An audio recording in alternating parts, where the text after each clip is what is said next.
여러분, 저는 개인적으로 한 분야의 대가라고 불려지는 사람들의 이야기를 찾아보는 것을 참 좋아합니다.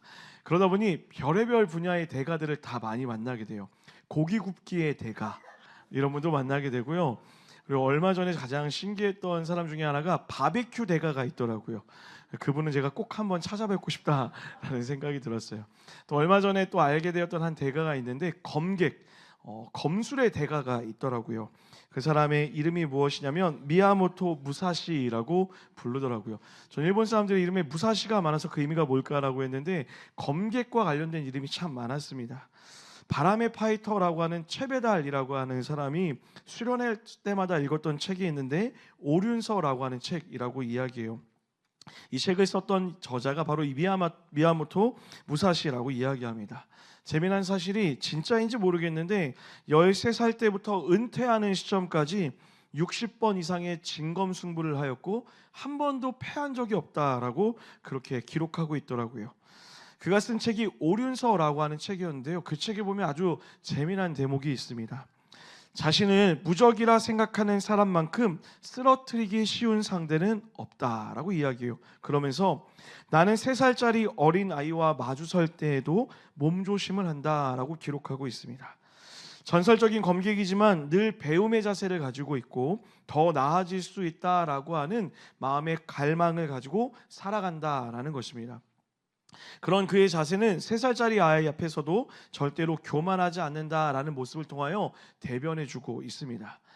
여러분, 대부분 자기 분야에서 전문성을 갖추고 경지에 오른 사람들의 이야기를 듣다 보면요, 연구하고 개발하기보다는 이미 쌓아놓은 경험과 관록에 안주하며 살기 마련입니다. 그런데 여러분, 흔히 초격차를 보여주고 있는 한 사람들, 한 걸음을 더 간 대가 중의 대가들의 모습을 살펴보면 최고의 자리에서 스스로 내려와 끊임없이 다시 제로 포인트, 0의 시점에서 출발하려 노력하려고 하는 그 갈망의 마음들이 모두에게 있었다라는 거예요. 한마디로 이미 이룬 것들 위에 서지 않고 아직 이루어야 될 것들을 향하여 갈망하며 앞으로 나아가고 있었다라는 것입니다. 제가 이 대가들의 이야기를 보다가 신앙생활도 이와 같아야 되지 않을까라는 생각을 하게 되었어요. 예를 들어 여러분, 제가 늘 이야기하지만 누군가 여러분에게 당신의 최고의 예배가 언제입니까? 라고 묻는다면 바로 지금 이 순간, 오늘 이 예배, 오늘 내가 드려지는 이 예배가 최고의 예배일 줄 믿습니다 라고 말하는 그 믿음의 태도, 그저 우리가 드렸던 과거의 감격에 머물러 있는 것이 아니라 최고의 예배가 매주 갱신되어지기를 원하는 그 갈망의 태도가 우리 가운데 있어야 된다라는 것이죠. 그 하나님을 향한 갈망, 그 하나님의 예배를 향한 갈망, 하나님을 사랑을 향한 그 갈망의 태도가 끊임없이 우리 안에 있어서 우리가 한 걸음 더 나아가는 초격차의 신앙을 우리가 갖고 살아가야 된다라는 거예요. 오늘 본문에서 바울이 우리에게 이런 갈망의 중요성에 대해서 이야기해주고 있습니다. 사랑하는 여러분, 바울은 역사상 최고의 경지에 오른 그리스도인이라고 말해도 과언이 아닐 것입니다. 말씀드렸던 것처럼 그는 여러분 유대인이었죠. 유력한 가문의 아들이었고 당대 최고의 석학이라고 이야기했던 가말리엘의 수제자였습니다. 아주 촉망받던 엘리트이자 강력한 로마 시민권까지 갖고 있었던 사람입니다. 바울은 예수를 믿기 전까지 구약 성경에 능통하였습니다. 그리고 예수를 믿은 이후에 그는 수없이 많은 어려움 속에서도 복음을 전하며 교회를 개척하였고 수많은 기적을 경험하였던 사람, 바로 영적인 거인, 바로 이가 바울이었다라는 거예요. 여러분, 바울이 지금 빌립보서를 기록하고 5년 후에 순교하였다라고 이렇게 알려지고 있는데, 그렇게 보았을 때 지금 빌립보서를 쓰는 이때 바울의 생애 속에서 그는 영성과 인격과 지식이 가장 무르익었을 때라고 유추해 볼 수 있다라는 거예요. 그런 바울이 지금 빌립보 교회 성도를 향하여서 이렇게 이야기하고 있습니다. 12절 말씀을 우리 우리말 성경으로 화면 보면 다 같이 한번 읽어보겠습니다. 시작.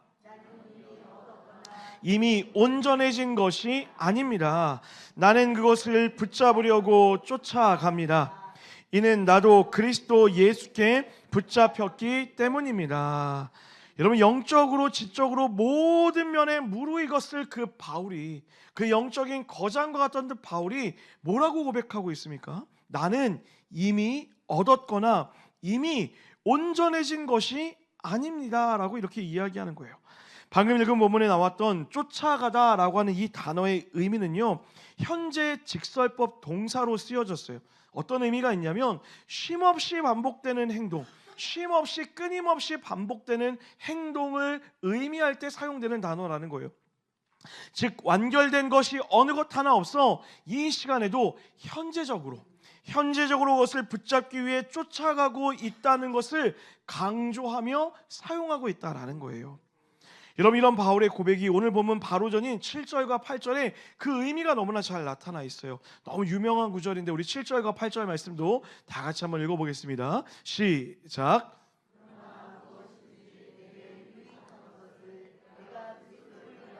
다 해로 여길 뿐더러 또한 모든 것을 해로 여김은 내 주 그리스도 예수를 아는 지식이 가장 고상하기 때문이라. 내가 그를 위하여 모든 것을 잃어버리고 그리스도를 얻고. 아멘. 바울은 자신의 삶에 가장 가치로웠던 것, 가장 이로웠던 것을 해로 여긴다라고 이야기해요. 그리고 그리스도를 위해 모든 것을 잃어버리고 심지어 그것을 배설물, 아무 의미도 없는 것처럼 여기겠다라고 고백하고 있는 거예요. 그 이유가 무엇이라 말합니까? 오직 그리스도를 얻고 그 안에서 발견되기 위함이다 라고 이렇게 고백하고 있어요. 여러분, 이것을 보면 우리가 알 수 있는 사실이 바울의 시선이 지금 어디를 향하고 있나라는 거예요. 바울은 철저히 과거가 아니라 지금, 오늘의 그 시선이 고정되어 있다라는 것이죠. 과거의 어떤 것에 매여 앞으로 나아가지 못하거나 미래의 두려움에 좌절하여 멈춰 있지 않다라는 거예요. 그는 바로 지금 오늘이라는 이 시간 내게 주어진 것을 붙잡기 위해 최선을 다하겠습니다라고 결단하며 고백하고 있다라는 거예요. 여러분, 제가 이 설교를 준비하다 어느 한 목사님이 소개해 주신 나짐 히크메트라고 하는 터키의 한 시인이 쓴 책의 내용을 듣게 되었어요. 신과의 인터뷰라고 하는 내용인데요, 한번 잘 들어보세요. 인간에게 가장 놀라운 점이 무엇입니까? 라고 신에게 누가 물었대요. 그자 신이 이렇게 대답했다고 합니다. 어린 시절이 지루하다고 서둘러 어른이 되는 것, 그리고는 다시 어린 시절로 되돌아가기를 갈망하는 것, 돈을 벌기 위해 건강을 잃어버리는 것, 그리고는 건강을 되찾기 위해 다시 돈을 다 잃어버리는 것, 미래를 염려하느라 현재를 놓쳐버리는 것, 그리하여 결국 현재에도 미래에도 살지 못하는 것, 결코 죽지 않을 것처럼 사는 것, 그리고는 결코 살아본 적 없는 듯 무의미하게 죽는 것. 여러분, 어떠세요? 이 내용에 동의가 되어지십니까? 저는 이 내용이 우리 인간의 실상을 그대로 보여주고 있다라고 생각되어져요. 과거와 미래 어딘가에 방황하느라 결코 현재에 거하지 못하고 있는 거예요. 이러지도 저러지도 못하고 결국 어느 것도 붙잡지 못하며 오늘을 살아가고 있다라는 것이죠. 여러분, 이것이 오늘을 살고 있는 여러분과 저의 모습이 아닐까요? 그런 우리를 향해 오늘 바울은 뭐라고 이야기합니까? 나는 내가 이미 얻은 것에 대해 마음을 두지 않습니다. 과거의 성공에 안주하지 않습니다. 과거의 실패에도 머물지 않습니다. 미래의 두려움에도 염려하지 않습니다. 나는 오직 현재 이 순간에 내 인생의 한 가지 그것만을 쫓기 위해 달려갈 뿐입니다 라고 여러분과 저에게 이야기하고 있다는 거예요. 바울은 이런 자신의 마음을 당시 헬라 시대에 유행하였던 육상 경기의 모습을 빗대어 이야기하고 있어요. 오늘 본문에 등장하는 표대를 향하여 라고 하는 이 단어가 카라스코픈이라는 단어인데요, 여러분, 육상 선수가 결승점을 향해 최선을 향해 달려나가는 그 모습을 빗대어 이야기하는 거예요. 여러분, 바울이 의도적으로 이 표현을 사용했던 이유가 무엇입니까?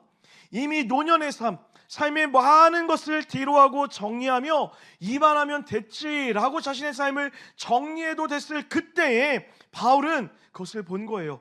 육상 경기에서 그 피니시 라인을 향해 달려가는 그 선수의 모습을 보며 이렇게 이야기하는 거예요. 나도 끝까지 질주하리라. 나도 끝까지 그리스도를 향하여 달려가리라. 그리스도를 얻기 위해 끝까지 나도 저 사람처럼 안주하지 않고 그 피니시 라인에 들어갈 때까지 최선을 다해 달려가겠다라고 다짐하고 있다라는 것이죠. 사랑하는 여러분, 저는 이것이 우리의 고백되기를 주님의 이름으로 간절히 축원합니다. 여러분, 저는 바울의 이런 마음을 이렇게 표현하고 싶어요. 우리 한번 따라할까요? 거룩한 갈망. 한 번 더요. 거룩한 갈망. 여러분, 바울은 이상한 결핍을 느끼고 있습니다. 이미 얻은 것도 아니고 온전히 이루지도 못했다라고 말하고 있어요. 결핍이 있다라는 것이죠. 그런데 여러분, 이 결핍은 단순히 내가 어떤 소유를 잃어버렸다라는 의미가 아니라는 거예요. 이것은 갈망의 의미입니다. 무엇을 향하여서요? 그리스도께서 자신을 사로잡으셔서 그로 하여금 꿈꾸게 하는 일, 위로부터 주시는 상을 향한 갈망을 가지고 있다라고 이야기하는 거예요. 그 갈망의 근원이 무엇입니까? 오늘 본문은 명확하게 한 대상을 향하고 있어요. 바로 그리스도라고 이야기하는 거예요. 바울은 그렇게 달려가게 하고 쫓아가 있던 그 갈망의 근원이 그리스도에 의한, 그리스도를 위한 갈망이었다라고 여러분과 저에게 이야기하고 있다라는 것이죠.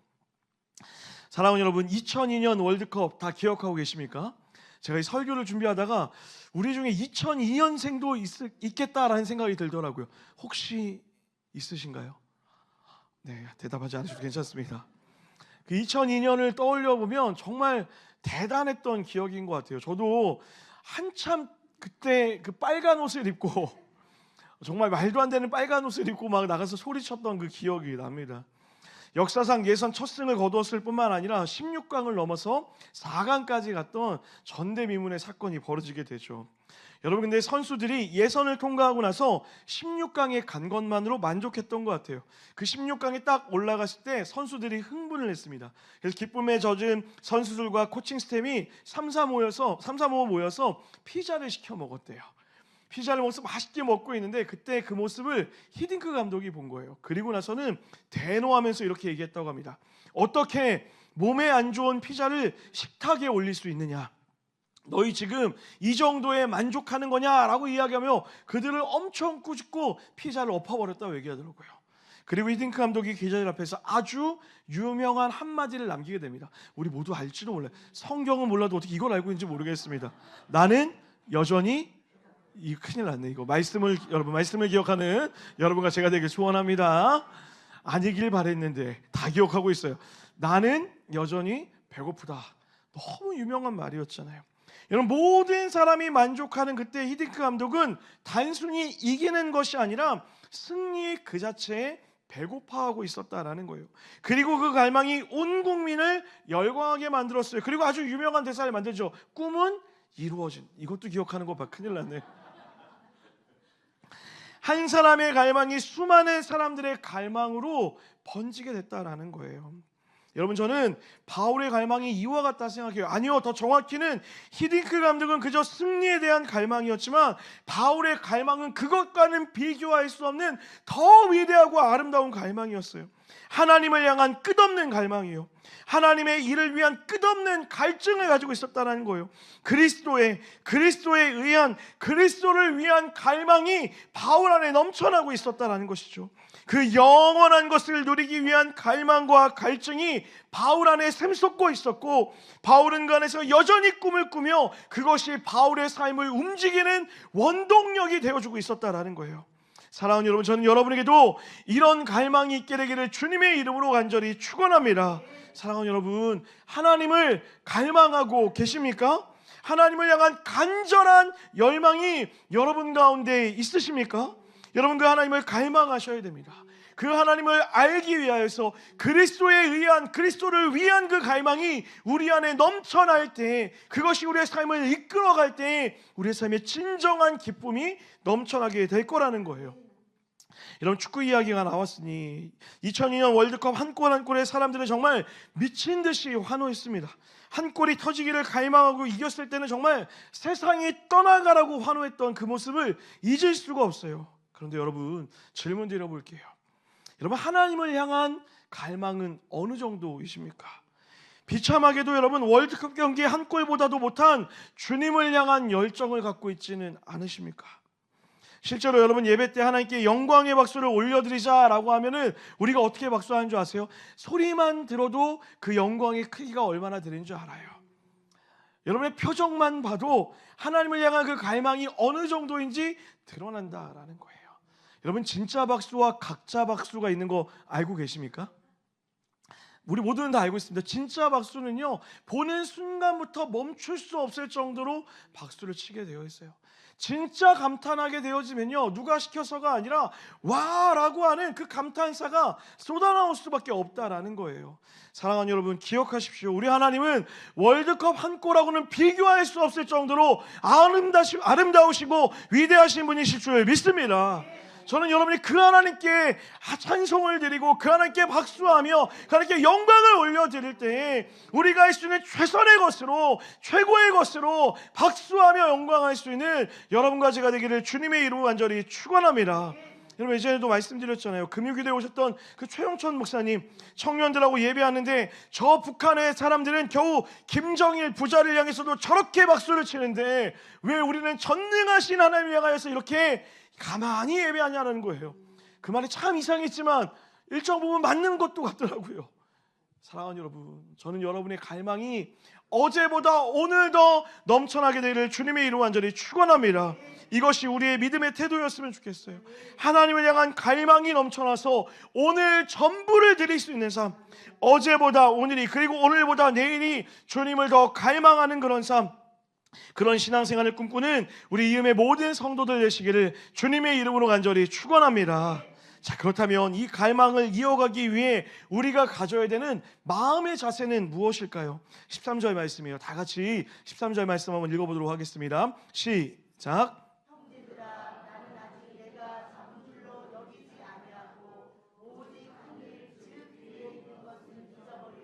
앞에 있는 것을 잡으려고. 사랑하는 여러분, 하나님을 향한 갈망을 갖기 위해 바울이 우리에게 제안하는 것은 이것입니다. 한번 따라할까요? 어제의 나를 이길 내일의 나가 필요합니다. 바울은 그것을 뒤에 있는 것은 잊어버리고 앞에 있는 것을 붙잡는 것이다 라고 이야기해요. 뒤에 있는 것에 해당하는 이 단어는 복수형으로 기록되어져 있습니다. 바울이 뒤를 돌아보니 두 가지가 있었다는 거예요. 바울에게 어려움을 줬던 고난의 일, 그리고 더불어 바울에게 영광스러웠던 그 과거의 일, 그 모든 것을 보게 되었다라고 이야기하는 거예요. 과거 예수님을 믿던 사람들을 박해하고 핍박하려고 했던 잘못된 자신의 모습뿐만 아니라 어떠한 시련과 역경 앞에서도 복음의 전파 사명을 감당해온 존귀한 모든 인들을 포함한 과거의 모든 일들을 이야기하고 있다는 거예요. 이 모든 것들을 어떻게 하라고요? 잊어버려야 된다라고 이야기하는 거예요. 여러분, 여기서 잊어버린다라는 것은요, 더 이상 관심을 가지지 않는다라는 거예요. 무시하다, 철저하게 배제하다라는 그런 의미라는 거예요.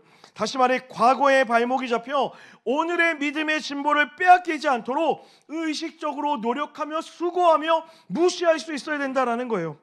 사랑하는 여러분, 우리는 과거의 일들로 인해 앞으로 나아가지 못할 때가 너무나 많은 것을 보게 되어져요. 신방을 하다 보면 이런저런 이야기를 제가 많이 듣게 되잖아요. 그 중에서도 제 마음을 가장 많이 아프게 하는 말들 중에 이런 표현들이 있어요. 목사님, 예전에 제게 이런 상처들이 있었어요. 목사님, 그때 그 기억이 저를 너무너무 힘들게 하고 있어요. 목사님, 그 사람에게 받은 상처 때문에 공동체에 머물 수가 없어요. 목사님, 과거에 실패했던 기억 때문에 다시 무엇인가 도전하는 것이 너무나 어려워요. 목사님, 저는 과거에 이런 상처가 있어서 지금도 여전히 앞으로 나아가는 것이 너무나 무서워요 라고 이야기해요. 여러분, 오해하지 마세요. 저는 여러분의 과거의 상처와 실패를 함부로 폄하하거나 무시하는 것이 절대로 아니에요. 여러분, 이런 이야기를 들을 때면 얼마나 마음이 아프고 그때 그 상처가 얼마나 깊었을지 정말로 눈물로 함께 기도하게 된다고요. 그런데 여러분, 더 제 마음을 아프게 하는 것이 무엇인 줄 아세요? 그 상처보다, 그 과거의 어려움보다 더 아프게 하는 것은 무엇이냐면 그 과거가 여전히 여러분의 오늘을 제한하고 있다는 거예요. 나에게 있었던 기억하기 싫은 실패, 관계의 상처, 시험의 실패와 같은 어려움들이 여러분의 오늘의 가능성의 발목을 잡고 있다는 것이죠. 실패만 그런가요? 여러분, 놀랍게도 좋았던 추억, 영광의 기억도 마찬가지입니다. 영광에 사로잡혀 그때만을 추억하는 사람들도 있어요.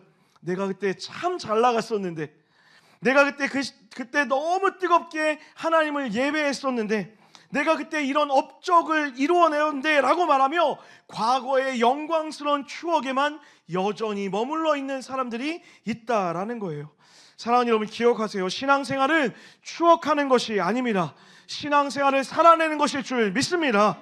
여러분, 어제의 나로 오늘의 실패를 반복하는 것은요, 사단의 전략이라는 거예요.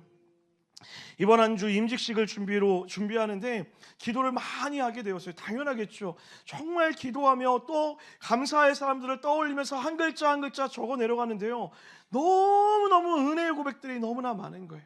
어떻게 이런 일이 있었을까? 정말 갈 곳 없을 때 손잡으셨던 그 목사님의 안내했던 멘트들, 길을 잃어버리고 계약하지 못했던 정말 그 시간들, 먼저 손 내밀었던 건물주의 이야기들, 그리고 아무것도 없을 때 함께 기도하며 여기까지 왔었던 여러분의 사랑과 그 헌신들, 한 사람 한 사람의 얼굴이 떠오르는데 너무너무 기쁘고 너무너무 감격이. 제가 너무 강조하나요? 진짜요, 여러분. 제가 어제가 새벽 1시까지 금요일날 마무리하고서 가야 되는데, 그 기도문을 적고 그리고 그 감사할 것을 적고선 정말 눈물로 금요일 저녁에 기도하다 갔어요. 정말 감사하다고요. 그런데 여러분, 그 모든 것을 적고 났을 때 제 정신이 번쩍 드는 거예요.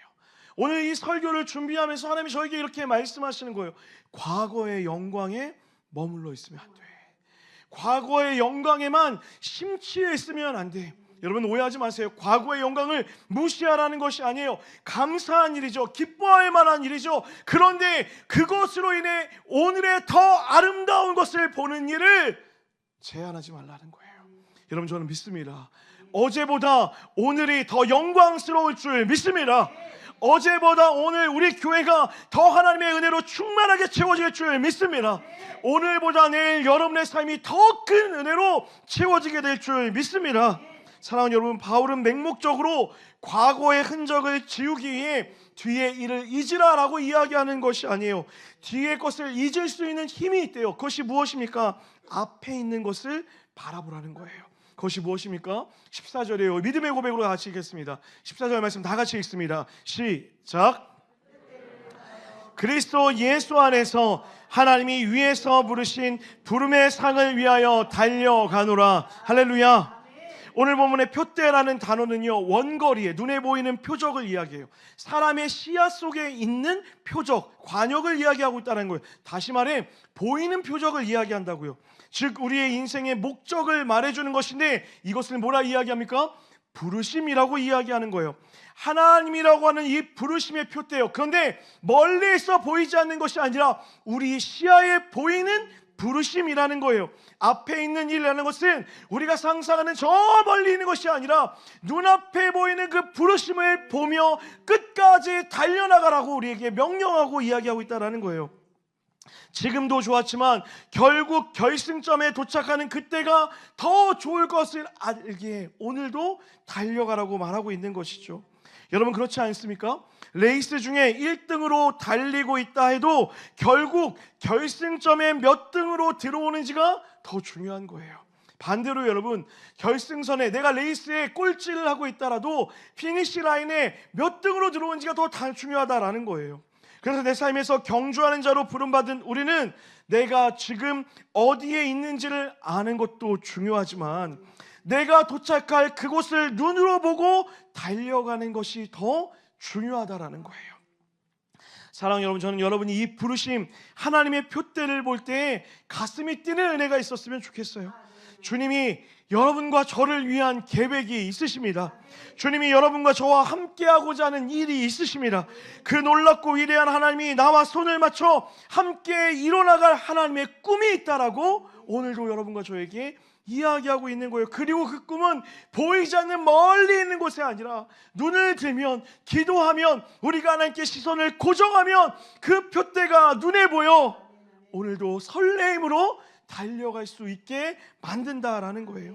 사랑하는 여러분, 그 부르심의 주체가 누구입니까? 하나님이요. 그분은 어떤 분이십니까? 전능하시며 실수가 없으시며 신실하시며 사랑과 정의로 가득하신 분이십니다. 할렐루야.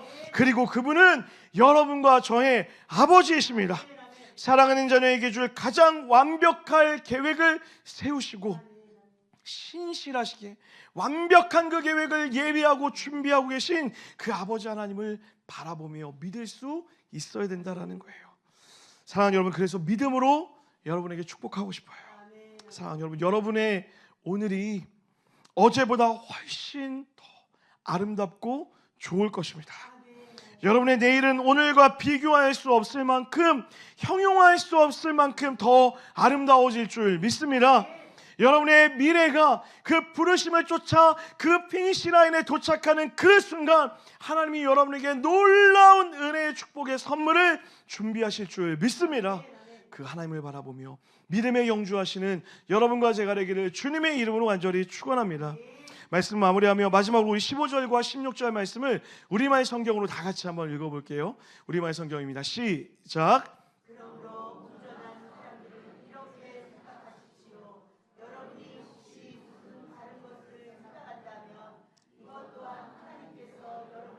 나타내시라는 것입니다. 우리가 어디까지 이르렀던지 그대로 그 길을 쫓아갑시다. 아멘. 사랑하는 여러분, 그 부르심을 쫓아 살아가는 삶, 마음대로 되면 좋겠지만 어려운 것이 사실이죠. 오늘 바울도 이야기합니다. 혹시 다른 것이 보인다면, 혹시 그 걸음을 걷다가 또 다른 것이 여러분의 삶을 흔들어 놓는다면 우리에게 어떻게 하라고 이야기하고 있습니까? 우리가 어디까지 이르렀던지 그대로 그 길을 쫓아갑시다. 끝까지 그 길을 가자라는 거예요. 여러분 오해하지 마세요. 부르심을 바라보고 살아간다고 고난과 어려움이 사라지는 거 아닙니다. 바울도 여전히 감옥 안에 있었잖아요. 그 감옥 안에 있음에도 감옥 안에 있는 자처럼 있지 않은 자처럼 갈망하고 있다는 이 사실을 기억해야 돼요. 우리 또한 마찬가지예요. 여러분 오늘 과거의 것을 잊고 오늘을 살아가겠다고 결정하였지만 여전히 여러분의 삶이 변하지 않는 현실과 여러분의 삶을 뒤흔들려가는 많은 노력들이 있을지도 모른다라는 거예요. 그 순간 우리가 해야 될 것은 무엇이냐고요? 그저 한 걸음을 걷는 거예요. 우리가 어디까지 이르렀던지 그대로 그 길을 쫓아가기로 결정하는 거예요. 왜요? 반드시 결승점은 있기 때문입니다. 우리의 싸움의 끝이 있습니다. 여러분의 이 믿음의 수고와 믿음의 헌신의 삶의 끝이 있어요. 그 끝을 바라본다면 우리는 오늘도 여전히 상황과 환경과 상관없이 하나님만을 갈망함으로, 여전히 하나님을 사랑함으로 오늘을 전심으로 살아갈 수 있게 될 거라는 거예요. 여러분 어제 임직식과 위임식을 하고 많은 분들로부터 정말 많은 연락을 받았습니다. 교회가 분위기가 너무 좋더라. 임직하시는 분들이 너무 미인이고 다 잘생겼더라. 사실 이건 제가 지어낸 말이에요. 많은 분들이 오셔서 정말 많이 칭찬을 하시고 또 여러분 많은 분들에게 기쁨의 이야기를 들으셨을 것 같아요. 또 원로 목사님 말씀처럼 역대 이렇게 빠른 임직과 위임이 있었다는 그 일들이 참 너무 감사하고 감격적인 일이었습니다. 그런데 여러분 제가 오늘 히딩크 선생님의 말을 빗대어 다시 한번 여러분에게 이렇게 얘기하고 싶어요. 여러분 저는 여전히 배고픕니다. 아멘 하시면 안 돼요 여러분. 진심이에요 여러분. 저 정말 여전히 배고파요. 어제 임직식이 끝나고 그냥 흥분에 겨워있던 것이 아니라 정말 배가 고프더라고요. 제가 몇몇 분들에게 통화할 때마다 아무 이유도 설명하지 않고 이렇게 얘기했어요. 갈망합시다. 그랬더니 목사님 그게 무슨 말이에요? 그냥 갈망합시다. 궁금하면 내일 예배 꼭 오라고. 진짜 그런 마음이었어요.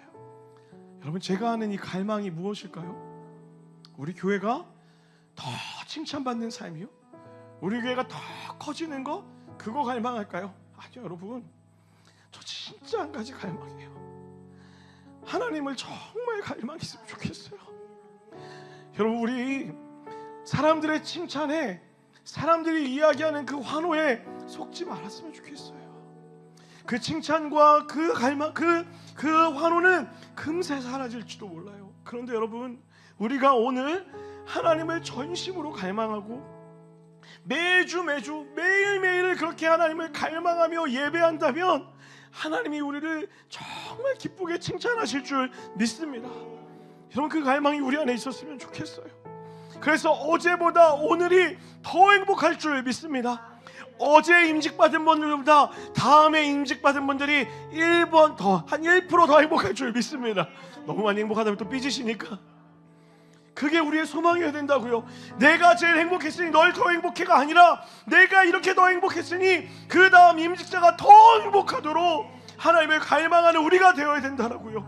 그렇게 오늘 하나님을 갈망하며 예배하는, 그래서 매주의 예배가 최고의 예배로 갱신되어지고 다음 주의 예배가 더 기대되어지고 내 평생에 하나님을 예배하는 모든 순간이 하나님만으로 채워질 것을 갈망할 수 있는 우리 이음동산교회 되기를 주님의 이름으로 간절히 축원합니다. 그것이 부르심이에요, 여러분. 그것이 하나님이 우리를 부르신 목적이라고요. 그 부르심의 표대를 향하여 영원한 것을 바라보며 걸어갈 때에 우리의 모든 삶이 하나님이 주시는 은혜의 기쁨으로 채워질 뿐만 아니라 오늘 바울의 고백처럼 기쁨으로 우리의 삶을 달려가는 축복의 삶이 될 줄 믿습니다.